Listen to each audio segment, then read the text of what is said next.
selama-lamanya, satu kali untuk selamanya. Haleluya Yesus.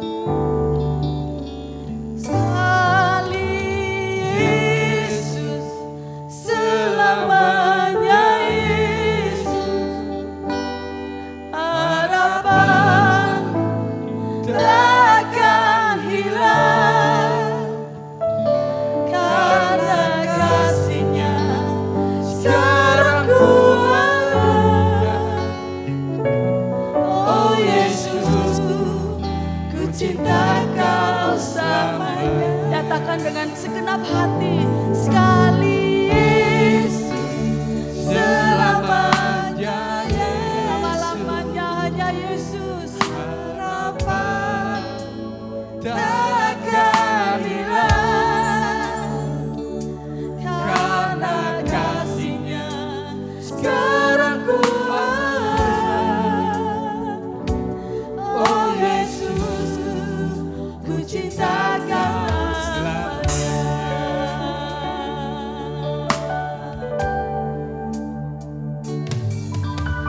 Dalam segala keadaan,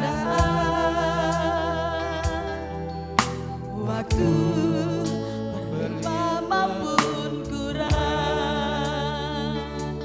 tetap Yesus yang mempesona hatiku. Dia beri damai dan kesempatan baru di setiap musim kehidupan. Waktu ku kuat maupun lemah, tetap Yesus yang mempesona hatiku. Dia beri hidup dan kesempatan baru. Sekali Yesus, selamanya Yesus, harapan takkan hilang karena kasih-Nya sekarang ku ada. Oh Yesus, ku cinta Kau selamanya.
cinta Kau selamanya.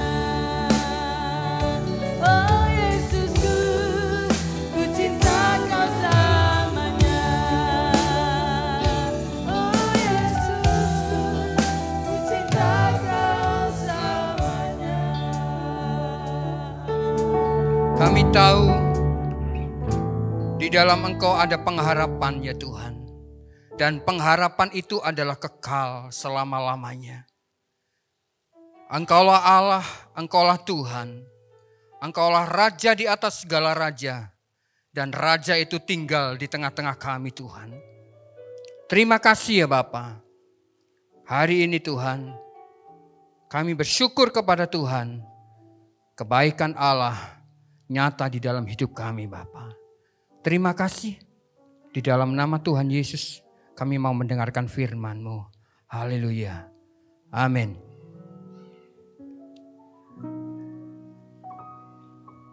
Salam.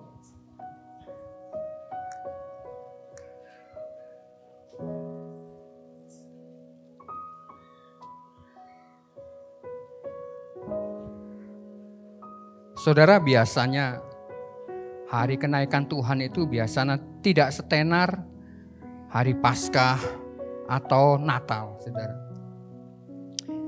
Tapi hari ini kita bersyukur dengan cuaca yang cerah kita boleh beribadah kepada Tuhan. Saudara, tema hari ini adalah kenaikan Yesus ke surga membawa pengharapan bagi gereja. Kisah Rasul pasal 1 kita akan baca.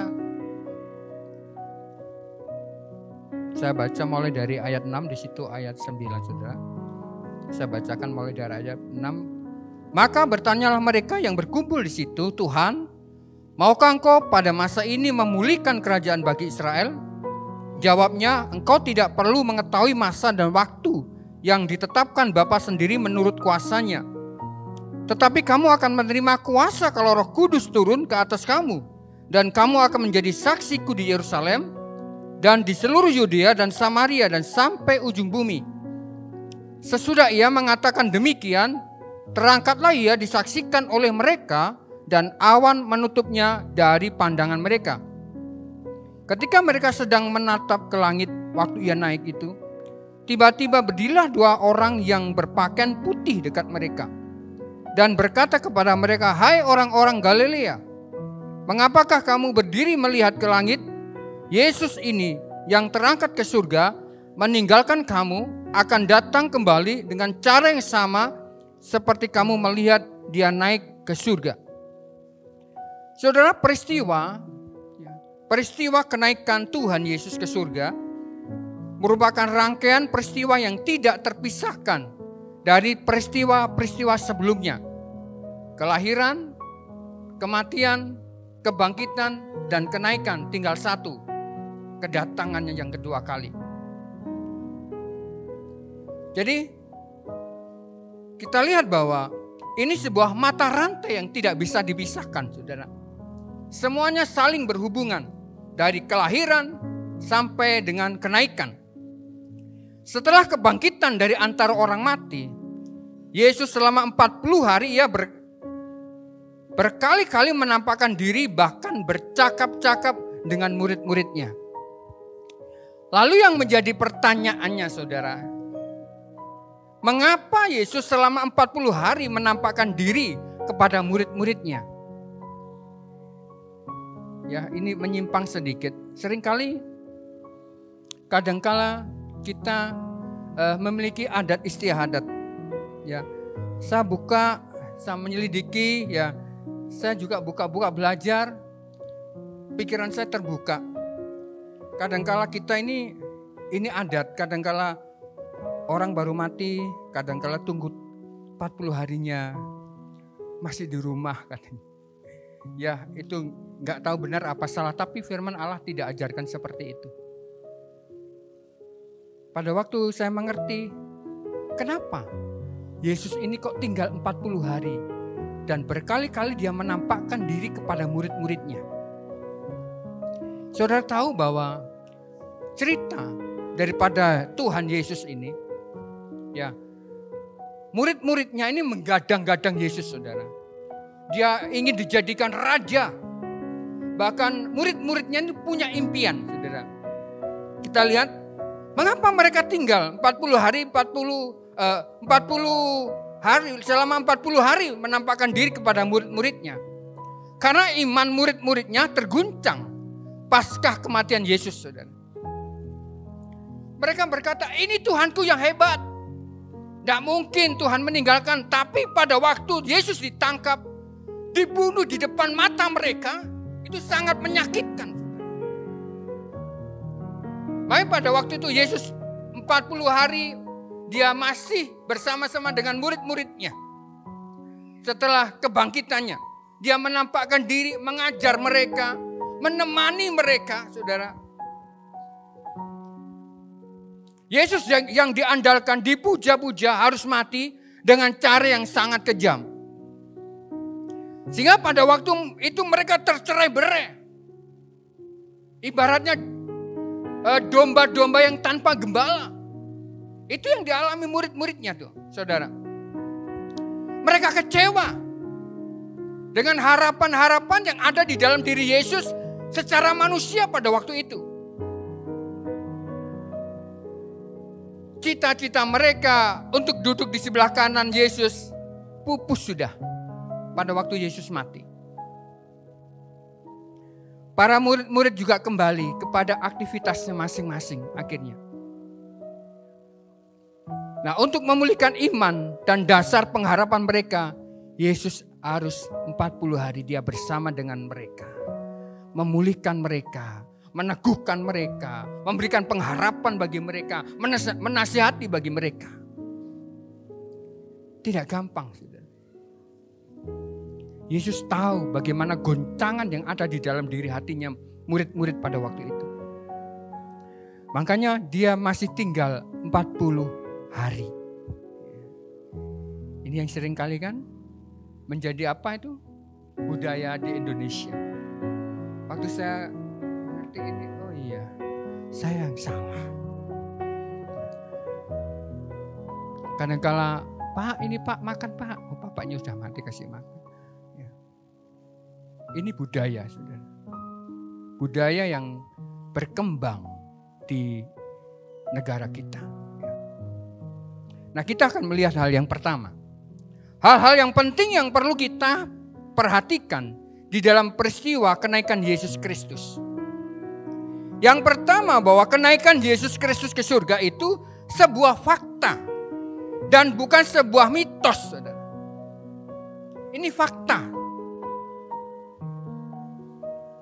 Kalau kita pernah mendengar Yesus itu gak disalib, ya, itu muridnya disamakan seperti muridnya. Dia tidak mati katanya. Firman Allah katakan ini fakta, saudara. Jadi kalau mungkin kita di luar sana, kita pernah mendengar hal ini. Yesus tidak mati, diajarin seperti itu sama orang-orang yang tidak benar. Yesus tidak mati kok. Itu cuma disamarkan saja, itu salah, saudara. Faktanya, kenaikan Yesus ini disaksikan murid-muridnya. Banyak orang-orang yang menyaksikan. Saya tulis di Markus 16 ayat 19, Lukas 21, ya, 22 ayat 51. Ini yang dilakukan Yesus, saudara. Murid-muridnya memandang bahwa memang benar-benar kenaikan Tuhan Yesus itu adalah fakta. Ya, ini adalah sebuah fakta. Yang kedua, saudara, kenaikan Yesus Kristus ke surga untuk saya dan saudara. Mengapa saya katakan kenapa kok untuk saya dan saudara? Untuk menyediakan tempat bagi kita. Untuk menyediakan tempat bagi kita di dalam Yohanes pasal yang ke-14. Ayat yang kedua, ketiga. Ya, di sana diceritakan. Saya tidak tuliskan semua ayat-ayatnya. Oh ya ada. Di rumah Bapakku banyak tempat tinggal. Jika tidak demikian tentu aku mengatakannya kepadamu. Sebab aku perlu ke situ untuk menyediakan tempat bagimu. Saudara, Tuhan Yesus naik ke surga itu untuk saya dan saudara. Mengapa demikian? Dia dikatakan untuk menyediakan tempat bagi kita. Di dalam Kamus Besar Bahasa Indonesia, menyediakan tempat itu menyiapkan, mempersiapkan, mengatur. Artinya Yesus bukan hanya sekedar menyelamatkan manusia yang ditebusnya, tetapi juga menyediakan tempat bagi mereka yang sudah diselamatkan. Menyiapkan. Kalau di dalam terjemahan yang lainnya, itu bukan rumah, tapi villa. Wah, luar biasa. Saudara. Villa, saudara. Wah, di surga banyak villa. Makanya Tuhan tuh tidak ingin semua orang tuh binasa. Makanya Tuhan mau supaya semua orang diselamatkan. Dia bukan hanya sekedar menyelamatkan, tetapi dia menyediakan. Dikatakan menyediakan tempat bagi kita. Untuk diselamatkan. Bagi siapa? Bagi mereka yang percaya kepadanya. Dan yang menerima dia secara pribadi di dalam hatinya.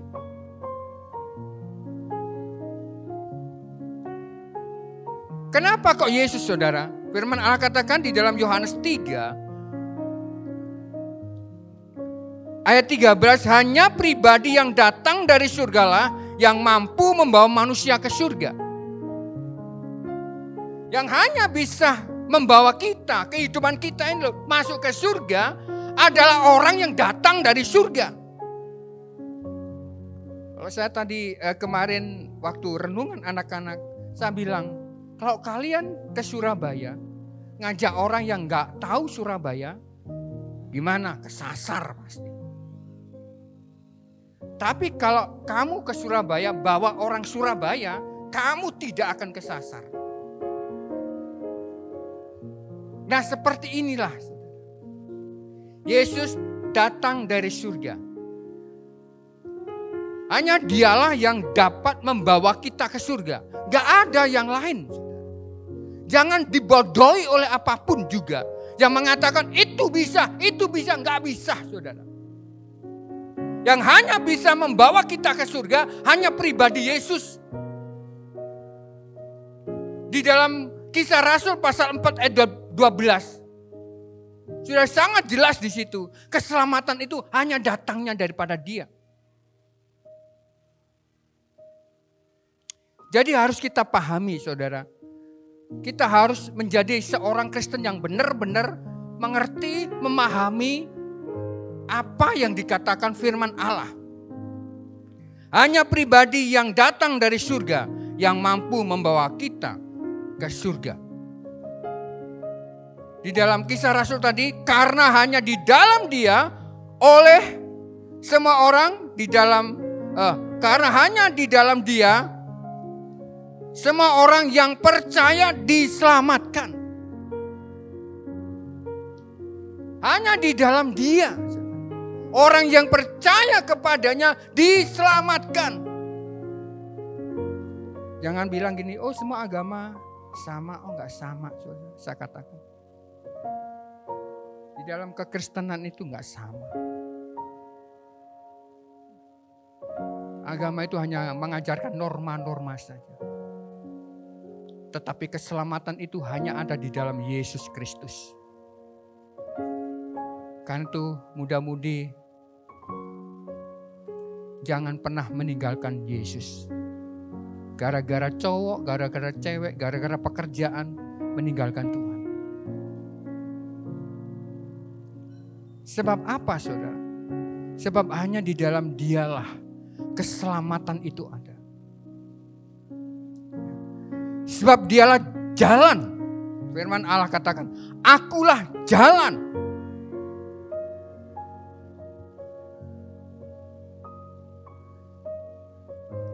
Jadi kenaikan Yesus ke surga untuk kita dan untuk saya. Dikatakan sebab Dialah jalan. Akulah jalan, katanya Tuhan. Pada waktu Thomas, saudara, dia bimbang, Tuhan tunjukkan Bapa itu kepadaku. Thomas, masa kamu gak tahu? Tunjukkan Bapa kepadaku.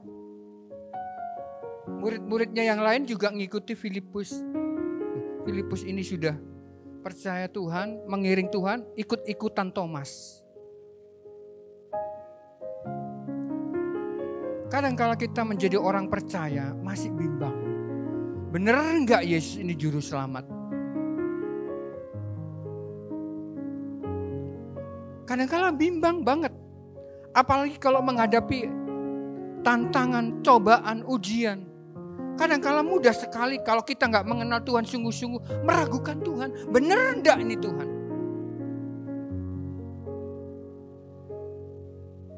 Saya percaya, apapun yang terjadi di dalam hidup ini, Yesus, saudara, segala-galanya. Mungkin kita mungkin berkata, Tuhan, aku sudah gak sanggup Tuhan. Tapi Tuhan katakan, loh aku katakan, akulah sudah cukup, saudara. Aku inilah jalan.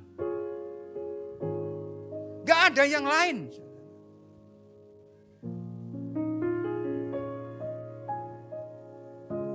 Itu yang dikatakan Yesus.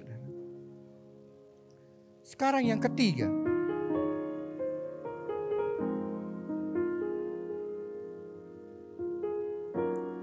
Kenaikan Yesus ke surga sebagai bukti bahwa dialah Tuhan dan Raja kita. Di dalam Filipi pasal 2 ayat 9 sampai 11.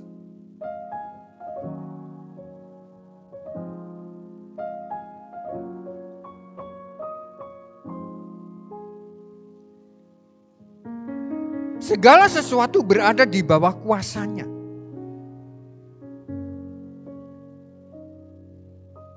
Karena dialah Tuhan dan Allah kita, Raja kita, maka segala sesuatu berada di dalam kuasanya.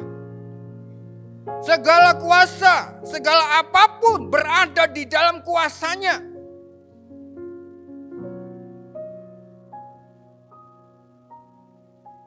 Semua makhluk di bumi ada di surga, serta yang di bawah bumi akan menyembah Dia. Siapa yang layak disembah? Semua makhluk menyembah kepada Tuhan, baik yang ada di bawah bumi. Siapa? Orang-orang yang mati, yang akan dibangkitkan. Mereka menyembah Tuhan, menyembah Yesus. Semua makhluk di bumi dan di surga, serta yang di bawah bumi akan menyembah Dia. Di dalam Filipi 2 ayat 10 dan 11. Ini luar biasa. Siapa Allah yang seperti Dia? Siapa yang disembah seperti Dia kalau bukan Tuhan? Nah, ini harus kita pahami. Malaikat menyembah Tuhan. Tapi kadangkala anak-anak Tuhan meragukan Tuhan, tidak mau menyembah Tuhan. Suruh nyembah, angeli minta ampun. Ini malaikat menyembah Tuhan. Seluruh orang-orang yang hidup di bumi, di surga, semua makhluk menyembah Tuhan. Bahkan yang ada di bawah bumi menyembah Tuhan. Ini kan dahsyat. Siapa yang disembah oleh semua makhluk yang ada di surga dan bumi? Kalau bukan Tuhan, siapa namanya? Yesus. Nah, kalau sudah demikian, kita mempercayai sungguh-sungguh. Jangan sekali-kali meninggalkan Tuhan. Sedikit-sedikit meninggalkan Tuhan. Ada masalah sedikit meninggalkan Tuhan. Ada apa-apa sedikit meninggalkan Tuhan. Loh, Tuhan itu Allah yang disembah. Kita ngambel pun Tuhan tidak rugi, saudara. Yang nyembah dia berlaksa-laksa malaikat. Tapi saya mau katakan, Allah yang kita sembah itu ada di sini. Semua makhluk di surga, di bumi menyembah Allah yang ada di sini.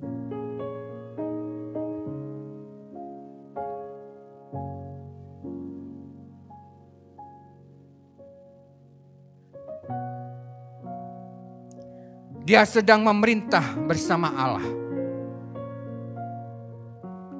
Semua penguasa, semua malaikat, semua pemerintahan untuk taat kepadanya.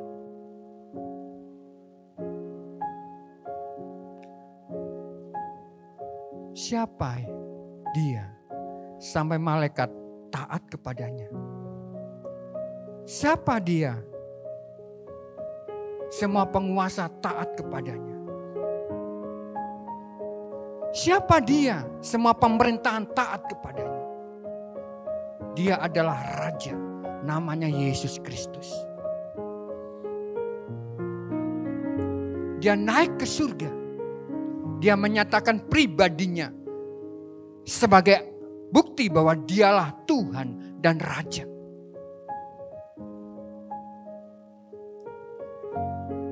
Siapa yang layak disembah oleh malaikat-malaikat? Siapa yang layak disembah oleh semuanya? Kalau bukan Tuhan yang hidup, namanya Yesus.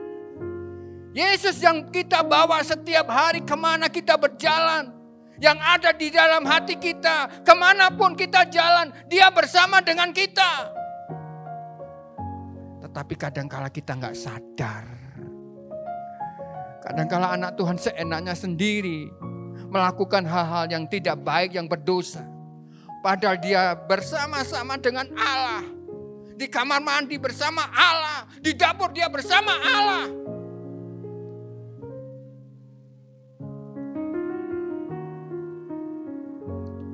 Berapa banyak kita menggerutu.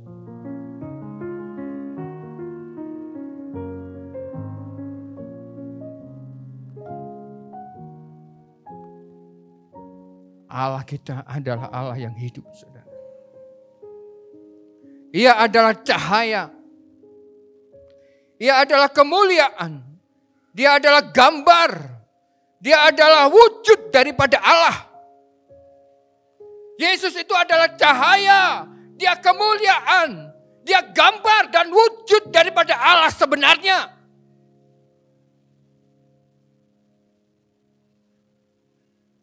Mari kita pahami betul-betul. Kita mengenal dia, siapa yang kita sembah. Allah yang seperti apa yang kita sembah. Firman Allah katakan dia cahaya, dia kemuliaan, dia gambar dan wujud Allah yang sebenarnya. Masih bimbang?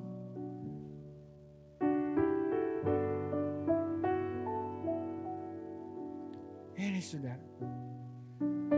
Kalau ada anak-anak Tuhan yang masih bimbang dengan Yesus, kebacut saudara. Ini sudah sangat jelas. Dia itu wujud Allah sebenarnya.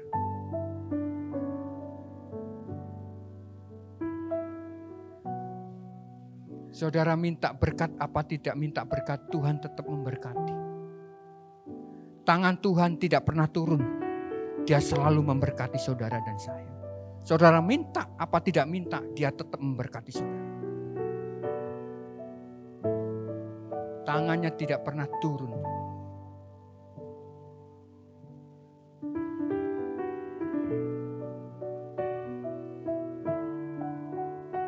Kenaikan Yesus ke surga sebagai imam besar kita.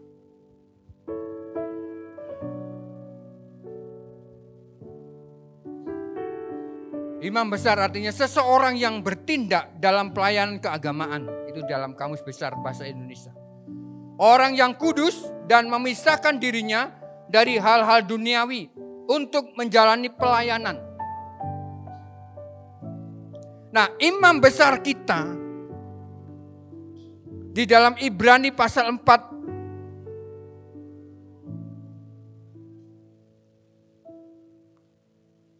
imam besar yang merasakan kelemahan kita.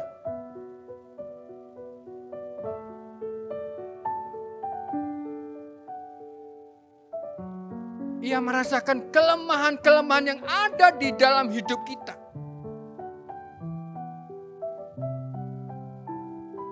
Ini imam besar agung kita. Dia merasakan setiap kelemahan-kelemahan yang ada di dalam hidup kita. Makanya pada waktu kita datang, Tuhan itu menerima kita apa adanya.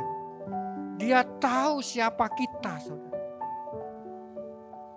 Manusia yang penuh dengan kelemahan dan kekurangan.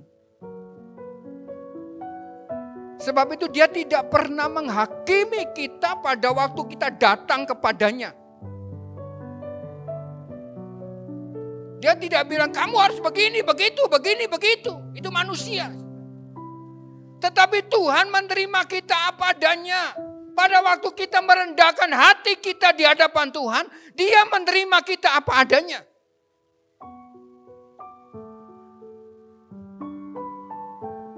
Dia bukan manusia. Dia Tuhan yang mengerti kelemahan-kelemahan kita.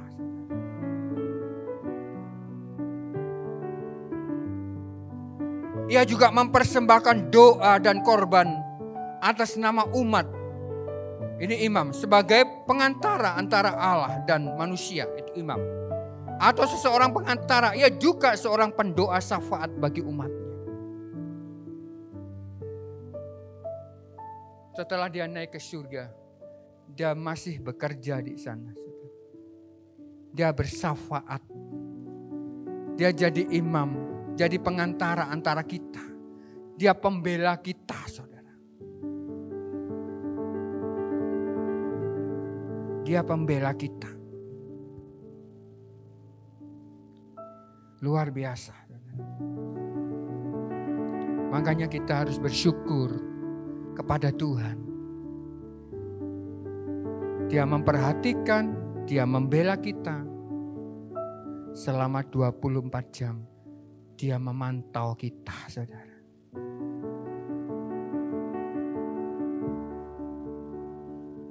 Luar biasa. Kita nggak bisa bayangin. Begitu detailnya Tuhan memperhatikan kita. Firman Allah katakan Dia memahami setiap kelemahan kita. Dia akan datang sebagai hakim.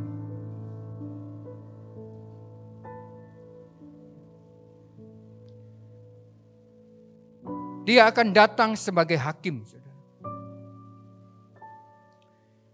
Yesus akan membangkitkan semua orang dari kubur pada waktu akhir zaman.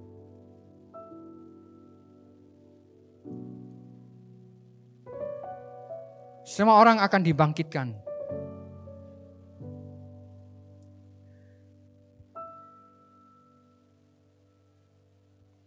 Tanpa terkecuali. Karena Dia hakim. Dan Bapa telah memberikan kuasa padanya untuk menghakimi.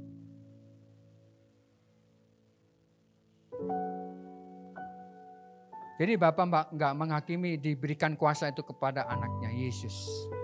Untuk apa? Untuk menghakimi.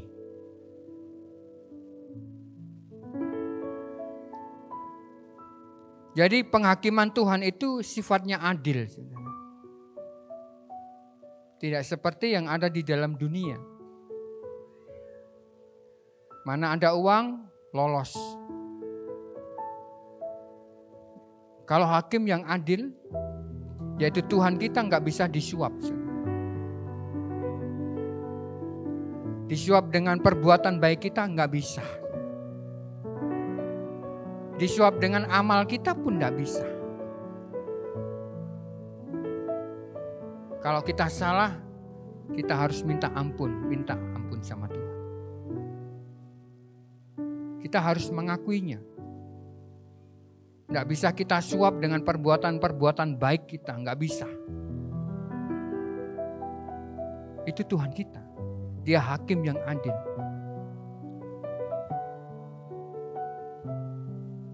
Semuanya terbuka.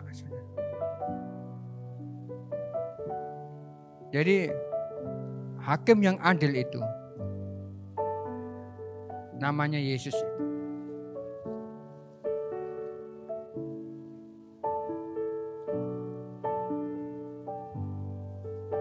Di dalam Yohanes pasal 5 ayat 30, aku tidak dapat berbuat apa-apa dari diriku sendiri. Aku menghakimi sesuai dengan apa yang aku dengar, dan penghakimanku adil, sebab aku tidak menuruti kehendakku sendiri, melainkan kehendak Dia yang mengutus aku. Jadi pengadilan yang dijalankan Tuhan itu sangat adil. Semua dibangkitkan sekali lagi dari kubur.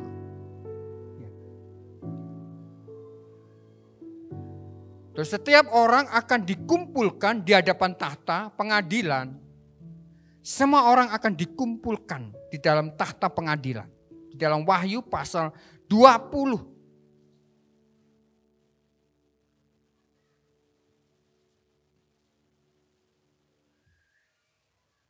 Ayat 11.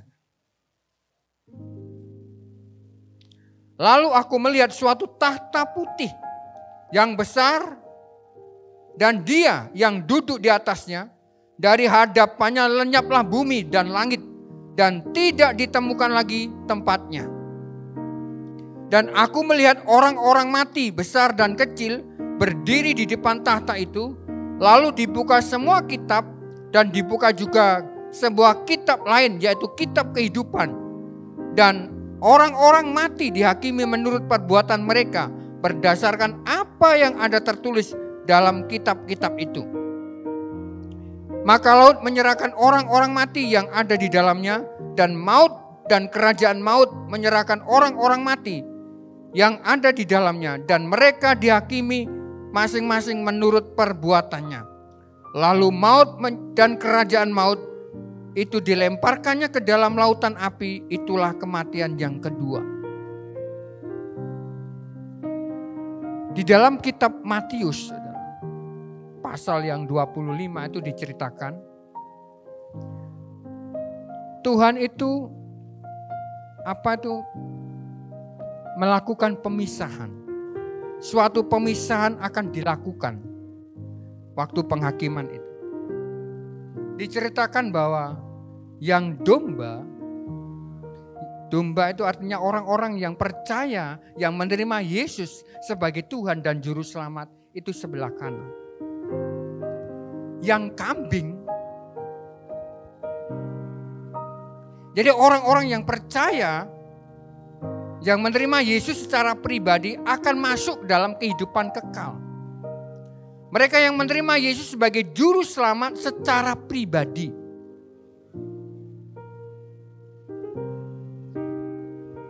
Jadi apakah bukan semua orang Kristen? Wah, saya katakan orang Kristen bukan, saudara. Orang-orang yang lahir baru, yang menerima Yesus sebagai Tuhan dan Juru Selamatnya secara pribadi. Banyak orang Kristen, Kristen KTP, agama Kristen tapi masih terus berbuat dosa. Belum lahir baru.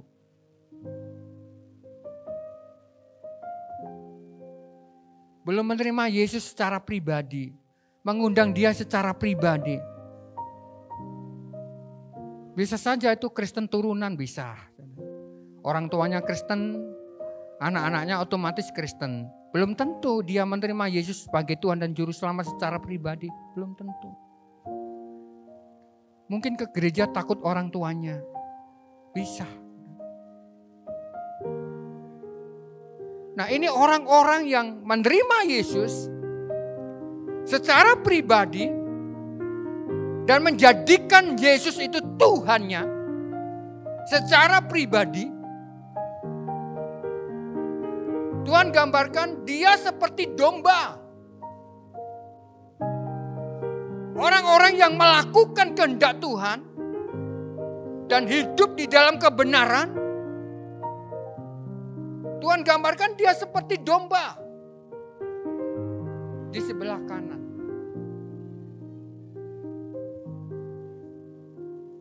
Nah, mereka yang tidak mempercayai dan menolak Yesus sebagai anak Allah dan Tuhan akan dihakimi dan dilemparkan ke dalam lautan api. Dalam Wahyu itu dikatakan mereka yang tidak percaya, pembunuh, orang-orang keji, kalau kita baca Wahyu pasal 21, tetapi orang-orang penakut, bukan takut itu bukan. Orang-orang yang tidak percaya, orang-orang keji, orang-orang pembunuh, orang-orang sundal, tukang-tukang sihir, penyembah-penyembah berhala, dan semua pendusta, mereka akan mendapat bagian mereka di dalam lautan api yang menyala-nyala oleh api dan belerang.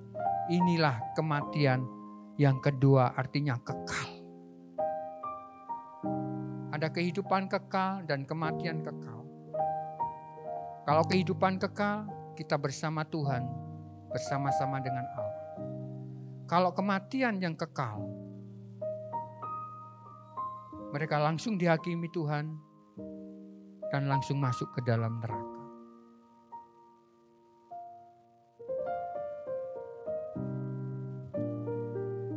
Ini yang Tuhan lakukan di dalam kehidupan kita. Jadi Tuhan datang, Tuhan juga akan kembali. Tetapi sebelum kembali, Tuhan katakan di dalam Kisah Rasul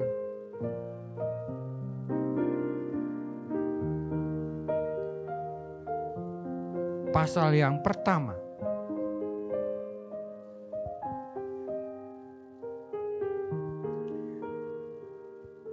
tetapi kamu akan menerima kuasa kalau Roh Kudus turun ke atas kamu.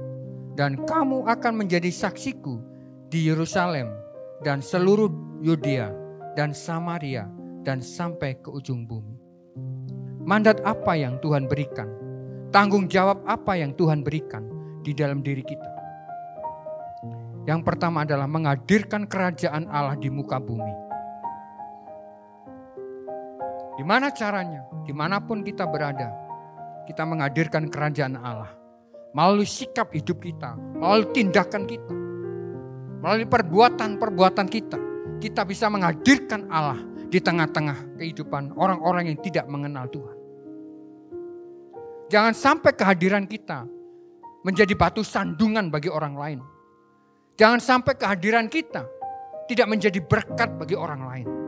Tetapi kehadiran kita menghadirkan Allah bagi mereka semuanya. Sehingga pada waktu kita hadir, mereka boleh merasakan Allah di tengah-tengah mereka. Dan firman Allah berkata, banyak orang akan melihatnya dan menjadi takut. Lalu percaya kepada Dia, kepada Yesus. Orang melihat kita adalah gambaran. Surat-surat terbuka daripada Tuhan. Dan yang kedua adalah jadikan semua bangsa muridku. Roh Kudus sudah diberikan kepada kita. Roh Kudus sudah diberikan di dalam hati kita. Kalau ini konteksnya pada waktu murid-muridnya. Pada waktu mereka belum menerima Roh Kudus. Tapi setiap kita sudah diberikan Roh Kudus pada waktu kita percaya kepada Tuhan. Roh Kudus itu memeteraikan hidup kita. Dan Tuhan sudah memberikan kuasa itu di dalam hidup kita. Dan hari ini Tuhan bilang, jadikan semua bangsa muridku. Ada sebuah pernyataan yang sangat ekstrim dan sangat keras. Saudara. Perkataannya begini, gereja Tuhan itu berdosa kalau tidak memberitakan firman Tuhan.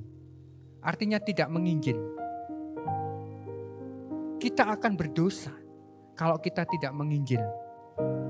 Itu memang keras banget.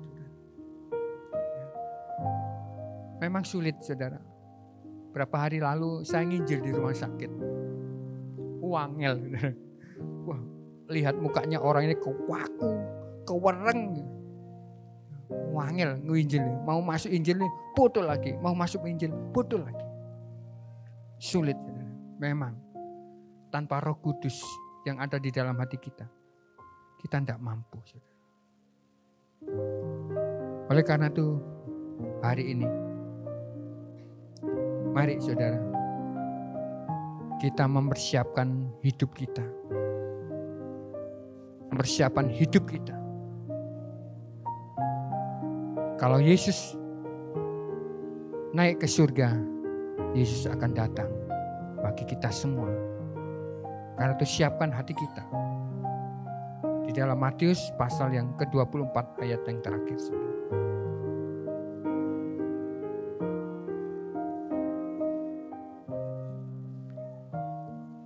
Ayat 42, Tuhan katakan demikian. Karena itu berjaga-jagalah sebab kamu tidak tahu pada hari mana Tuhanmu datang. Sudahkah engkau siap sedia menghadapi datangnya Yesus? Mari kita siapkan hati kita. Kita siapkan hidup kita. Kristus yang sudah naik dan rohnya sudah diberikan dalam hidup kita. Kita percaya Roh Kudus yang ada di dalam hati kita yang memberikan kekuatan bagi kita. Semua sudah diselamatkan kan? Sudah menerima Yesus semuanya kan? Kalau belum, terima secara pribadi. Saya bukan penginjilan sudah. Tapi ini fakta. Terima secara pribadi. Jangan ikut-ikutan. Papa mama Kristen, kamu harus menerima Yesus secara pribadi. Pernah gak kita mengundang Yesus secara pribadi? Itu yang perlu kita camkan. Sebab kalau itu belum kita alami suatu saat, pada waktu kita menghadapi tantangan dan persoalan, kita bisa bimbang dengan yang namanya Yesus itu. Karena hari ini saya mau share pujian ini. Pujian ini diciptakan oleh seorang WL. Dan mari nanti kita pujikan. Dan pada waktu dia menciptakan lagu ini, Tuhan bilang gini, berhenti kamu menyembah, dengerin lagu daripada aku. Dia langsung dengar pujian di surga, malaikat menyanyikan pujian ini. Ini yang dinyanyikan. Dan hari ini kita akan nyanyikan lagu ini. Mari, singer, pemain musik. Kita akan pujikan mulia bagi anak domba.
Di tangan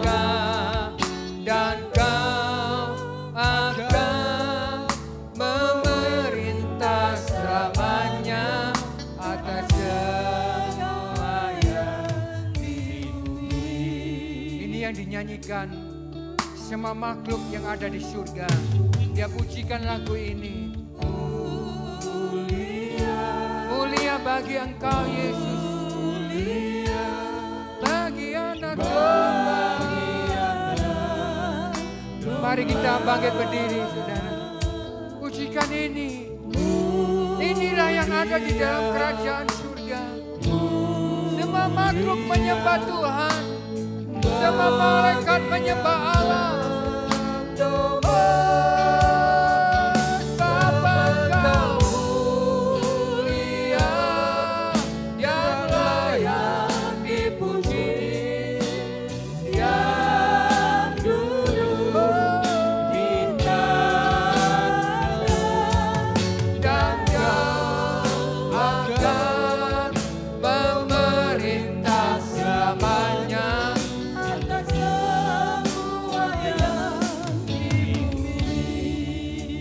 Saudara, pujian ini, hamba Tuhan ini dia dengar, sebab disuruh Tuhan berhenti. Dengarkan dulu. Inilah yang pujian daripadaku. Seluruh malaikat Tuhan yang ada di surga menyembah, memuji, meninggikan Dia. Dialah yang duduk di atas tahta, anak domba Allah yang telah disembelih.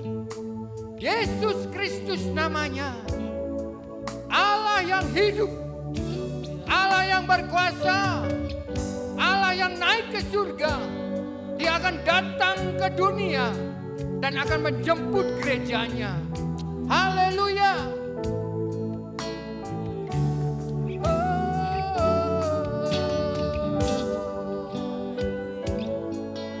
Pujian bagimu Tuhan, sebab Engkau mulia, sebab Engkau mulia dan layak dipuji. Yang duduk di tahta, dan Kau akan memerintah segalanya. Sekali lagi sama-sama, haleluya. Sebab Kau mulia dan layak dipuji. Yang duduk di tahta, dan Kau akan memerintah selamanya. Atas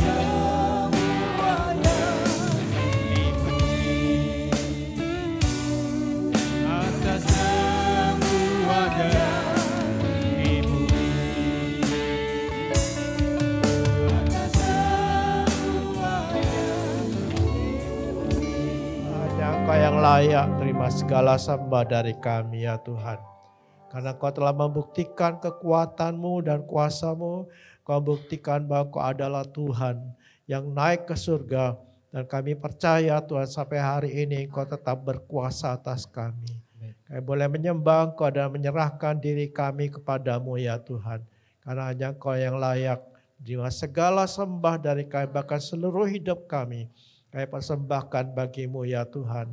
Engkau mau pakai kami menjadi alat dalam tangan-Mu untuk memuliakan Tuhan. Baik dalam pekerjaan kami, di dalam rumah tangga kami. Dan Tuhan dalam segala persoalan kami akan melihat kemuliaan Tuhan dinyatakan. Bahwa Engkau adalah Tuhan yang hidup sampai hari ini. Terima kasih kami boleh menyerahkan sekali lagi hidup kami dalam tangan-Mu. Dan seluruh keluarga kami ya Tuhan kami taruh dalam tangan-Mu. Terima kasih ya Tuhan, kami berdoa supaya kami semua akan mengalami Engkau dalam hidup kami ya Tuhan. Biarlah Engkau menggerakkan hati kami semua untuk hadir dalam pekan doa, di mana kami boleh bersekutu dengan Engkau, ya Allah yang besar yang hadir dalam hidup kami. Kami akan beri kesempatan kepada Tuhan untuk bekerja lebih lagi saat kami berdiam di kaki-Mu ya Tuhan. Terima kasih Tuhan, tolong kami supaya kami sebentar pulang meninggalkan tempat ini dalam kemurahan-Mu ya Tuhan, dalam damai sejahtera-Mu, dan Kau menyertai kami sampai ke rumah kami dengan selamat. Kami menyerahkan seluruh hidup kami dan seluruh keluarga kami dan menyerahkan ibadah kami pagi ini pada sore ini kepada Tuhan. Di dalam satu nama yang terhormat, nama Yesus Tuhan dan Juru Selamat kami. Bapa kami yang di surga, dikuduskanlah namamu, datanglah kerajaan-Mu, jadilah kehendak-Mu di bumi seperti di surga. Berikanlah kami pada hari ini makan kami yang secukupnya, dan ampunilah kami akan kesalahan kami, seperti kami juga mengampuni orang yang bersalah kepada kami. Dan jangan bawa kami ke dalam pencobaan, tapi lepaskanlah kami daripada yang jahat, karena Engkau-lah yang punya kerajaan, kuasa, dan kemuliaan sampai selama-lamanya. Amin. Mari kita berkati Indonesia. Di dalam nama Tuhan Yesus Kristus, diberkatilah Indonesia. Amin. Diberkatilah dengan keselamatan. Amin. Diberkatilah dengan damai sejahtera. Diberkatilah dengan keamanan. Diberkatilah dengan kemakmuran. Diberkatilah dengan kesehatan. Diberkatilah presiden dan pemimpin di daerah-daerah. Diberkatilah Kabupaten Probolinggo. Diberkatilah orang-orang percaya di Kabupaten Probolinggo. Amin. Sekarang jemaat yang dikasihi Tuhan, terimalah berkat dari Bapa itu. Akan menguatkan hidupmu dan menyertai engkau dengan kekuatan yang dahsyat menghadapi apapun. Dan Yesus Kristus dengan damai sejahtera dan kasih-Nya memberikan kekuatan untuk menghadapi apapun. Dan Roh Kudus menuntun saudara, mengurapi saudara, memakai saudara sekalian jadi berkat bagi banyak orang. Di dalam nama Yesus Kristus. Amin. Ya, shalom Bapak Ibu. Kenaikan Tuhan Yesus ke surga itu dilanjutkan dengan sebuah perintah khusus supaya murid-murid itu sebelum pergi menunggu di Yerusalem gitu ya, 10 hari. Nah, biasanya ada gereja-gereja yang punya tradisi untuk berdoa 10 hari gitu ya. Dan ada banyak yang salah kaprah gitu. Kenapa? Karena mereka menunggu Roh Kudus gitu. Ayo kita berdoa 10 hari sampai menunggu Roh Kudus. Roh Kudus sudah dicurahkan itu 2000 tahun yang lalu ketika murid-murid itu berhimpun di Yerusalem 10 hari. Pada hari yang ke-10, hari Pentakosta itu Roh Kudus dicurahkan. Itulah saatnya pertama kali Roh Kudus itu dicurahkan secara kepada gereja gitu ya. Dalam perjanjian lama sudah ada gitu. Roh Kudus sudah diberikan kepada Saul ya, sampai akhirnya Saul itu berbuat gitu ya. Lalu ada beberapa nabi-nabi yang penuh Roh Kudus gitu. Tapi tidak menetap. Ya, karena Saul itu setelah itu diambil lagi rohnya. Tapi ketika di loteng Yerusalem itu Roh Kudus dicurahkan dan sampai hari ini Roh Kudus belum pernah diambil. Gitu ya. Jadi kita juga akan mengadakan doa. Ya, doa sampai doa itu 10 hari. Mungkin tidak sampai 10 hari ya karena ada hari Minggu. Kita akan berdoa mulai besok. Itu ada pekan doa. Kita beri nama pekan doa. Dengan pengertian kita tidak menunggu Roh Kudus. Ya, karena Roh Kudus sudah ada di tengah-tengah kita. Apa yang kita buat? Kita bersekutu dengan Roh Kudus. Ya, kita menyerahkan diri kepada Roh Kudus. Dan saya percaya ketika kita menyerahkan diri, Tuhan akan pimpin kita. Ya, Roh Kudus akan menguatkan kita, memberikan kita kemampuan untuk melakukan kehendak Tuhan selama dalam dunia ini. Jadi mulai besok, hari Jumat, Sabtu, lalu Senin. Sabtu enggak ya, Sabtu ada karena ada anak-anak remaja. Jadi besok Jumat itu pukul 5, pukul 6 sore, lalu dimulai lagi nanti hari Senin, ya, terus sampai Sabtu. Ya, Jumat lagi ya habis Jumat lagi, jadi tidak sampai 10 hari. Jadi saya harap agar Bapak Ibu bisa menyediakan waktu untuk kita berdoa selama pekan doa ini, ya bukan untuk menunggu Roh Kudus, tapi bersekutu dengan Roh Kudus. Ya, mari kita akan mengakhiri ibadah kita